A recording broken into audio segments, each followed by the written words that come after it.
నమస్తే, welcome to meta news. ఇక మ్యాటర్లోకి వచ్చేస్తే ఒంగోలు జిల్లాలోని పశ్చిమ ప్రాంత ప్రజల ఆకాంక్షల్లో ముఖ్యమైనది ప్రత్యేక మార్కాపురం జిల్లా.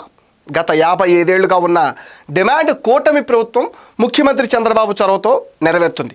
తమకు ప్రత్యేక జిల్లా కావాలని మార్కాపురం ప్రజలు దశాబ్దాలుగా పోరాడినా ఎవ్వరూ పట్టించుకోలేదు. కానీ ముఖ్యమంత్రి చంద్రబాబు ఎన్నికల్లో ఇచ్చిన హామీ మేరకు ఎటువంటి పోరాటం లేకుండానే కొత్త జిల్లాగా ఏర్పాటవుతుంది మార్కాపురం. గత వైసీపీ ప్రభుత్వంలో రాష్ట్రంలోని 13 జిల్లాలను 26గా విభజించిన సమయంలో మార్కాపురం జిల్లా కోసం ప్రజలు పెద్ద ఎత్తున డిమాండ్ చేశారు. రోడ్డెక్కి ఆందోళనలు కూడా చేపట్టారు. భారీ ఉద్యమమే నడిపించారు. అయినా వారి ఆకాంక్షను వైసీపీ ప్రభుత్వం కానీ ఆ పార్టీ ప్రజాప్రతినిధులు కానీ కనీసం పట్టించుకోలేదు. దీంతో సమయం వచ్చినప్పుడు చూసుకుందాం అనుకున్న ప్రజలు అసెంబ్లీ ఎన్నికల ప్రచారానికి వచ్చిన వైసీపీ అభ్యర్థులను ప్రత్యేక జిల్లా ఏది అంటూ ప్రశ్నించి ఉతికి ఆరేశారు. 55 ఏళ్లుగా తీరని కోరికగా మిగిలిన ప్రత్యేక జిల్లా పైన ప్రభుత్వానికి నచ్చజెప్పో, ఒత్తిడో, కదిలించో జిల్లాను సాధించాల్సిన అప్పటి వైసీపీ ఎమ్మెల్యేలు చేష్టలుడిగి చూశారంటూ ఆగ్రహం వ్యక్తం చేశారు.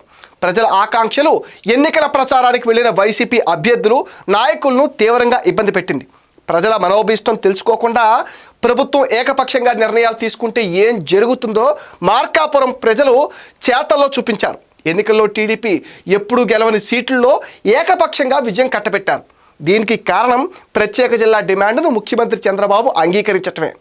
నిజానికి మార్కాపురం ప్రాంతానికి ప్రకాశం జిల్లాతో ఎటువంటి సంబంధం లేదు.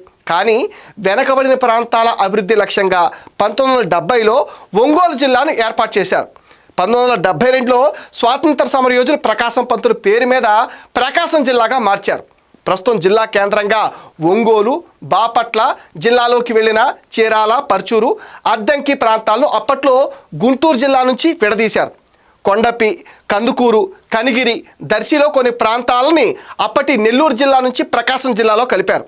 గిద్దలూరు, మార్కాపురం, ఎర్రగొండపాలెం నియోజకవర్గాల్లో కొన్ని ప్రాంతాలను రాయలసీమలోని కర్నూలు జిల్లా నుంచి విడగొట్టారు. ఇలా పూర్తిగా వెనకబడిన ప్రాంతాలతో ఏర్పాటైన కొత్త జిల్లా ప్రకాశం కేంద్రంగా కొందరు నాయకులు పొదిలి పట్టణాన్ని జిల్లా కేంద్రంగా చేయాలని డిమాండ్ చేశారు. కానీ అప్పటి కాంగ్రెస్ ప్రభుత్వం చక్రం తిప్పిన ఒక నాయకుడి పలుకుబడితో ఒంగోలు జిల్లా కేంద్రంగా చేశారు. ఆ తర్వాత పొదిలిని కనీసం డివిజన్ కేంద్రంగానైనా చేయాలని డిమాండ్ వచ్చినా పట్టించుకోలేదు.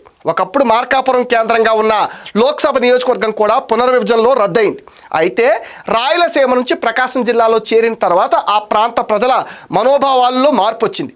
ఆయా దశల్లో పాలన వికేంద్రీకరణ జరిగిన సందర్భాల్లో జిల్లా కేంద్రం సుదూరంగా ఉండటం సమస్యగా మారి పశ్చిమ ప్రాంతాన్ని ప్రత్యేక జిల్లా చేయాలనే డిమాండ్ కూడా ఉద్భవించింది. ఇప్పటికీ పశ్చిమ ప్రాంతంలోని మారుమూల గ్రామాలకు వెళ్లాలంటే అధికారులకు, ప్రజాప్రతినిధులకు ఒక రోజంతా సరిపోతుంది.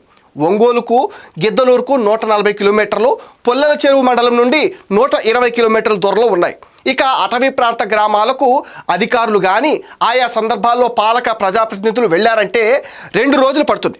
దీంతో క్రమేపీ పశ్చిమ ప్రాంత వాసులు తమ ప్రాంతాన్ని ప్రత్యేక జిల్లా చేయాలని గట్టిగా డిమాండ్ చేస్తూ వచ్చారు. ఇలా 55 ఏళ్లుగా మార్కాపురం ప్రాంత ప్రజలు కోరుకుంటున్న ప్రత్యేక జిల్లా కూటమి ప్రభుత్వంలో నెరవేరటం నిజంగా ఒక చారిత్రాత్మక నిర్ణయంగానే చెప్పాలి. 2019 ఎన్నికలకు ముందు ప్రతిపక్ష నాయకుడు జగన్ కొత్త జిల్లాల ఏర్పాటుకు హామీ ఇచ్చారు. ఆయన హయాంలో కొత్త జిల్లాలు ఏర్పాటు చేసిన మార్కాపురంపై ఇచ్చిన మాటను నిలబెట్టుకోలేకపోయారు. ఒక్క ఛాన్స్ అని చెప్పిన జగన్ను నమ్మి మార్కాపురం వాసులు ఆ ఎన్నికల్లో వైసీపీకి భారీ ఆధిక్యం ఇచ్చారు. 2019 ఎన్నికల్లో టీడీపీ ప్రకాశం జిల్లాలోని తూర్పు ప్రాంతంలో 4 స్థానాల్లో గెలిచింది. కానీ పశ్చిమ ప్రాంతాల్లో అన్ని స్థానాలు కోల్పోయింది. ఆ ఎన్నికల్లో వైసీపీకి ప్రతి చోట భారీ ఆధిక్యం లభించింది. కారణంగా ప్రత్యేక జిల్లా ఇస్తారనే నమ్మకమే. కానీ జగన్ మార్కాపురం వాసులను నమ్మక ద్రోహం చేయడంతో 2024 ఎన్నికల్లో వాళ్ళు చిత్తుగా ఓడించారు. మార్కాపురం జిల్లా సాధనా సమితి పేరుతో పార్టీలకు అతీతంగా ప్రజలు ఐక్య కార్యాచరణతో ఆందోళన చేపట్టారు. కొన్ని నెలల పాటు ఉద్యమం సాగింది. ఆ సమయంలో లోక్సభ నియోజకవర్గాల వారీగానే కొత్త జిల్లాల ఏర్పాటు జరుగుతుందని, ఒక చోట గాడి తెప్పితే మిగిలిన చోట ఇబ్బంది వస్తుందని జగన్ చెప్పిన మాటలను వైసీపీ నాయకులు ప్రజలకు ఒల్లివేయడం ప్రారంభించారు. అయితే 25 పార్లమెంట్ నియోజకవర్గాలు రాష్ట్రంలో ఉండగా ఒక జిల్లా అదనంగా ఏర్పాటు చేశారు. స్థానికుల డిమాండ్కు అనుగుణంగా లోక్సభతో సంబంధం లేకుండా కొన్ని నియోజకవర్గాలను మార్చారు.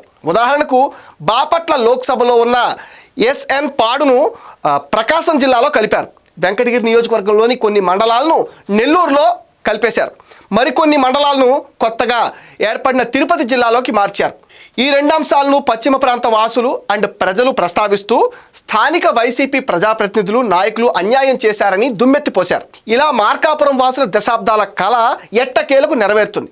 ప్రత్యేక జిల్లా ఆకాంక్ష నెరవేరుతుంది. 2 రెవెన్యూ డివిజన్లు 21 మండలాలతో మార్కాపురం కొత్త జిల్లాగా ఏర్పాటవుతుంది. మార్కాపురం డివిజన్లో 15 మండలాలు, కనిగిరి డివిజన్లో 6 మండలాలు ఉన్నాయి. గతంలో కనిగిరి డివిజన్లో ఉన్న పొదిలి, కొనకమెట్ల మండలాలను మార్కాపురం డివిజన్లో చేర్చారు. ఈ నిర్ణయం పట్ల ప్రజలు సంతృప్తి వ్యక్తం చేస్తున్నారు. అటు ప్రభుత్వ ఉద్యోగులు సైతం మార్కాపురం కొత్త జిల్లా ఏర్పాటు స్వాగతిస్తున్నారు. గతంలో జిల్లా కేంద్రం నుంచి మార్కాపురం ఏరియా వెళ్లాలంటే ఎంతో వ్యయ ప్రయాసాలు గూర్చాల్సి వచ్చేది. కూటమి ప్రభుత్వం ఆ కష్టాలకు చెక్ పెట్టిందని ఆనందం వ్యక్తం చేస్తున్నారు. ఇది మెటా న్యూస్ అప్డేట్. ఈ వీడియో పైన మీ విలువైన ఒపీనియన్ని కామెంట్ సెక్షన్లో మెన్షన్ చేయండి. మీరు ఇచ్చే కామెంట్స్తోనే మరిన్ని ఇంట్రెస్టింగ్ వీడియోస్ మీకు అందిస్తాం. Please support meta news. Please subscribe meta news.